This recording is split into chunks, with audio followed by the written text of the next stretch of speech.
September 3, 1944. Allied Supreme Headquarters, Versailles, France. The war in Western Europe had turned suddenly, violently optimistic. Paris had fallen. German forces were retreating in chaos. The Allied armies, millions of men, thousands of tanks, were racing toward the German frontier faster than anyone had predicted. But inside the quiet corridors of the Hôtel Trianon Palace, the mood was not triumphant. It was tension. General Dwight D. Eisenhower sat at his desk late into the evening, cables spread across the polished wood. The messages arriving from the front carried a tone that troubled him more than any German resistance. Two of his most powerful commanders were fighting each other, not with bullets, with ambition. On one side stood General George S. Patton, brilliant, aggressive, relentless. His Third Army had smashed through German defenses in France with a speed that stunned both friend and foe. Patton believed the war could end quickly if he were given fuel, freedom, and the authority to drive straight into Germany. On the other side stood Field Marshal Bernard Montgomery, disciplined, methodical, and fiercely protective of his reputation. Montgomery argued that the Allies should concentrate their strength in a single, massive thrust through northern Germany, led by his own forces. Both men believed they should be the one to deliver the decisive blow. Both believed the other was dangerously wrong. And both were already telling Eisenhower exactly that. Only weeks earlier, Allied unity had seemed effortless. The Normandy landings on June 6, 1944 required perfect cooperation between American, British, and Canadian forces. Under Eisenhower's calm leadership, rival generals had held their tempers for a time. Victory, however, changed the atmosphere. Success removed the common restraint. Now, every commander could see the same prize, Berlin. In staff journals from the period, officers described an atmosphere growing steadily more toxic.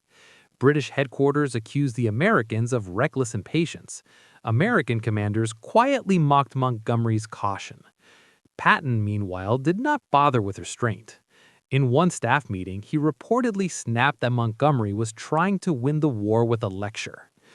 Montgomery returned the favor in private briefings, implying that Patton's rapid advances were reckless gambles that endangered Allied supply lines.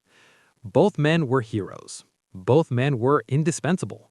And both were becoming impossible. Eisenhower understood something the public did not. The German army was not yet defeated. Nearly 2 million German soldiers still occupied defensive positions between the Allied armies and the Rhine. Supply lines stretched hundreds of miles back to the beaches of Normandy. Fuel shortages were already slowing armored divisions. The Allies could not afford a civil war between their generals. But that was precisely where things were heading. And Eisenhower knew the decision he would eventually have to make would not simply determine strategy. It would determine which ego survived the war. By early September 1944, the Allied advance had outrun its own logistics. The triumphant columns that had burst out of Normandy were now stalled by an enemy far less visible than the German army: distance. Field trucks crawled along shattered French roads from the coast, carrying gasoline that vanished almost as quickly as it arrived. Every gallon became a strategic decision, and every decision became an argument. At Allied headquarters, the cables began arriving faster than they could be filed. Requests, demands, warnings. General George S. Patton insisted his Third Army could break into Germany immediately if he received the fuel required to continue his advance east across the Moselle. His tanks were already probing the approaches to the German frontier. In Patton's mind, hesitation meant surrendering momentum. Something he believed was the most lethal mistake in war. "Give me gasoline," he reportedly told staff officers, "and I will finish the war before Christmas." Across the Channel of Command, Field Marshal Bernard Montgomery presented a completely different vision. Montgomery argued that the Allied front had become dangerously overextended. Instead of advancing everywhere at once, he insisted the Allies should concentrate their strength in a single powerful thrust northward through the Netherlands and into Germany's industrial heartland. One spearhead, one decisive blow. And that spearhead, Montgomery believed, should be his. In a carefully worded communication to Supreme Headquarters, Montgomery wrote that dispersing resources across multiple American advances was strategically unsound. Victory required focus, discipline, patience. The implication was unmistakable. Patton's war was too chaotic. Montgomery's would be precise. But Eisenhower faced a deeper problem than strategy. The rivalry had become personal. Montgomery openly complained that American commanders lacked coordination. Patton responded with barely concealed contempt, referring to Montgomery as a showman who wins battles in press conferences. Their staffs absorbed the hostility. British officers dismissed Patton as a reckless gambler obsessed with glory. American officers complained that Montgomery was slow, arrogant, and eager to claim credit for Allied successes. The situation threatened something far larger than wounded pride. The entire Allied coalition rested on fragile political trust between the United States and Britain. Any perception that one nation's generals were undermining the other could ripple outward, to Washington, to London, even to Moscow. Eisenhower knew this better than anyone. He was not simply commanding armies, he was holding together an alliance. In the center of this storm stood one man who rarely raised his voice, rarely demanded headlines, and almost never questioned orders. General Omar Bradley. Bradley commanded the American 12th Army Group, the largest formation of soldiers ever placed under a single field commander in modern warfare. Nearly 1 million men operated under his authority. Unlike Patton, he did not chase dramatic breakthroughs. Unlike Montgomery, he did not campaign for strategic dominance. He executed the plan he was given, quietly, reliably, without theatrics. For Eisenhower, that reliability was becoming more valuable than brilliance, because the war was entering a phase where the greatest danger was no longer German resistance. It was the ambitions of the men meant to defeat it. September 10, 1944. Allied Supreme Headquarters. The map table in Eisenhower's operations room was crowded with officers. British planners stood beside American staff generals, each group quietly protective of its own commander's vision. At the center of the room lay a proposal that would soon divide them completely. Field Marshal Bernard Montgomery had come forward with an audacious plan. A massive airborne assault would seize key bridges across the Netherlands while British armored forces surged north through a narrow corridor. If everything worked perfectly, Allied troops would cross the Rhine, bypass Germany's strongest defenses, and open the road directly toward the Ruhr, the industrial engine of the Third Reich. Montgomery called it a single concentrated thrust. The operation would later become known as Operation Market Garden. To Montgomery, it was the decisive maneuver the war required. He believed dispersing Allied forces across a broad front only prolonged the conflict. A focus strike would break Germany's spine in one dramatic blow.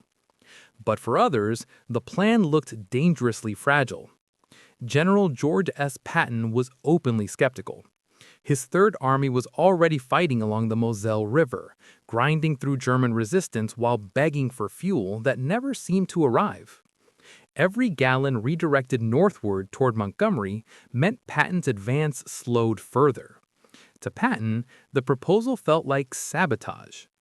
Privately, he complained that Montgomery was stealing the war. Yet, Patton's frustration was not the factor that most concerned Eisenhower. The true problem was structural. The plan required immense resources: airborne divisions, transport aircraft, priority supply lines, and armored support. Approving it would effectively elevate Montgomery's northern front above the rest of the Allied advance. It would shift the entire strategic balance, and it would humiliate Patton. Inside Eisenhower's headquarters, staff journals reveal long hours of quiet debate. Some officers warned that the corridor through the Netherlands was dangerously narrow, one road vulnerable to counterattack from both sides. Others questioned intelligence reports suggesting German resistance in the region was collapsing. But Eisenhower's dilemma was political as much as military. If he rejected Montgomery outright, British leadership in London would see it as American dominance over Allied strategy. Winston Churchill himself strongly supported Montgomery's proposal. Denying it risked diplomatic fallout within the coalition. So, Eisenhower made a careful decision. He approved the plan, but he did so while maintaining the broader Allied strategy he favored: a wide, steady advance across the entire front. The compromise satisfied no one. Montgomery believed Eisenhower had not committed enough strength to guarantee victory. Patton believed Eisenhower had sacrificed American momentum to satisfy British pride. Between them stood General Omar Bradley. Bradley said little. His army group would continue advancing methodically across Central Europe, absorbing pressure while Montgomery attempted his bold northern gamble. It was not a glamorous role, but it was stable. And stability was exactly what Eisenhower valued most as the rivalry between his most famous generals grew sharper by the day. Within a week, the gamble would begin, and once it did, there would be no easy way to contain its consequences. September 17, 1944. The skies above the Netherlands were filled with aircraft. More than 1,500 transport planes and gliders roared across the horizon, carrying nearly 35,000 Allied paratroopers toward a chain of bridges stretching deep into occupied territory. It was the largest airborne operation ever attempted.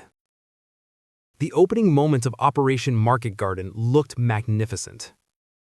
American paratroopers from the 82nd and 101st Airborne Divisions descended across the southern Netherlands. British airborne forces dropped near the city of Arnhem, the final bridge over the Lower Rhine, the critical objective that would open the path into Germany. For a brief moment, the gamble seemed justified.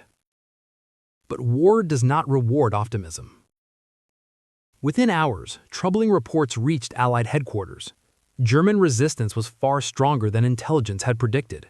Hidden in the region were two battered but still dangerous SS Panzer divisions, resting and refitting near Arnhem. They reacted faster than anyone expected. At Arnhem, British paratroopers found themselves surrounded. Street fighting erupted almost immediately. The armored column meant to relieve them, advancing north along a single exposed highway, moved far slower than the plan demanded. German counterattacks struck the narrow corridor repeatedly, cutting the road and delaying reinforcements. Each hour tightened the trap. Inside headquarters, General Dwight D. Eisenhower read the situation reports with growing concern. Optimistic briefings from Field Marshal Bernard Montgomery insisted the operation still had momentum, but other signals told a different story. Intercepted messages described British units in Arnhem fighting house to house. Supply drops missed their targets. Communications were failing. Within days, the truth was unavoidable. The bridge at Arnhem would not be held. By September 25th, the surviving British airborne troops, exhausted, out of ammunition, and surrounded, were ordered to withdraw across the Rhine under cover of darkness. Nearly 8,000 men had been killed, wounded, or captured. The bridge that was meant to open the road into Germany remained firmly in German hands. Across Allied headquarters, the reaction was immediate but carefully restrained. Montgomery insisted the operation had been 90% successful, arguing that the Allies had still gained valuable territory. Few believed it. Privately, staff officers called the result what it was: a failed gamble. For Eisenhower, the consequences went beyond one operation. The failure exposed the danger of strategies driven by individual ambition rather than coalition discipline. And it strengthened the position of the man who had never demanded the spotlight, General Omar Bradley. While the northern gamble collapsed, Bradley's forces had continued their slow, relentless advance across France and Belgium. No dramatic breakthroughs, no bold airborne spectacles, just steady pressure. Eisenhower noticed. And from that point forward, the Supreme Commander would make his preference increasingly clear. Brilliance might win headlines, but reliability would win the war. October 1944. Allied Supreme Headquarters. The maps on Eisenhower's wall no longer promised a quick victory. After the failure of Operation Market Garden, the German army had stabilized its front along the Rhine. The brief moment when the Allies might have rushed into Germany had passed. The war was returning to something slower, harsher, and far more methodical. This new phase required discipline, and discipline required a commander Eisenhower could trust to follow the plan. That calculation quietly reshaped the balance of power within the Allied command. Field Marshal Bernard Montgomery remained one of Britain's most celebrated generals, but his authority was now limited by the reality of his failed gamble. His demands for concentrated resources carried less urgency in Eisenhower's headquarters. General George S. Patton continued to demonstrate flashes of operational brilliance. His Third Army would soon execute one of the most dramatic maneuvers of the war during the Battle of the Bulge, pivoting north in brutal winter conditions to relieve besieged American forces. But Patton's volatility never disappeared. He pushed constantly for independence, for speed, for glory. Eisenhower needed something else. He needed predictability. And that meant relying more heavily on General Omar Bradley. Bradley commanded the largest formation of American forces in Europe, the 12th Army Group, eventually controlling more than 1.3 million soldiers. Under his leadership, the American armies advanced steadily across the German frontier, absorbing counterattacks, coordinating logistics, and maintaining the cohesion that the Allied coalition required. Bradley rarely challenged Eisenhower publicly. He rarely demanded personal credit. Most importantly, he rarely disrupted the fragile balance between British and American forces. For Eisenhower, that mattered more than brilliance. Private staff diaries from the period revealed the Supreme Commander's thinking with unusual clarity. One officer summarized Eisenhower's philosophy bluntly. Patton and Montgomery were warriors driven by ego. Bradley was a soldier who understood the burden of command. Eisenhower did not demote the famous rivals. He simply neutralized them. Montgomery would command powerful forces in the north, but always within limits set by Allied headquarters. Patton would continue his relentless offensives, but always under Bradley's broader operational control. Between them stood the quiet general who ensured the machine kept moving. By the spring of 1945, the Allied armies crossed the Rhine in overwhelming force. Germany's defenses collapsed soon afterward. Within weeks, the Third Reich itself disintegrated. History would remember the dramatic personalities, the swagger of Patton, the confidence of Montgomery. But the final structure of Allied victory reflected Eisenhower's deeper judgment. Wars are not won by the loudest generals. They're won by the commanders who hold alliances together long enough for victory to become inevitable. And in that calculation, Eisenhower had made his choice. It could not be undone.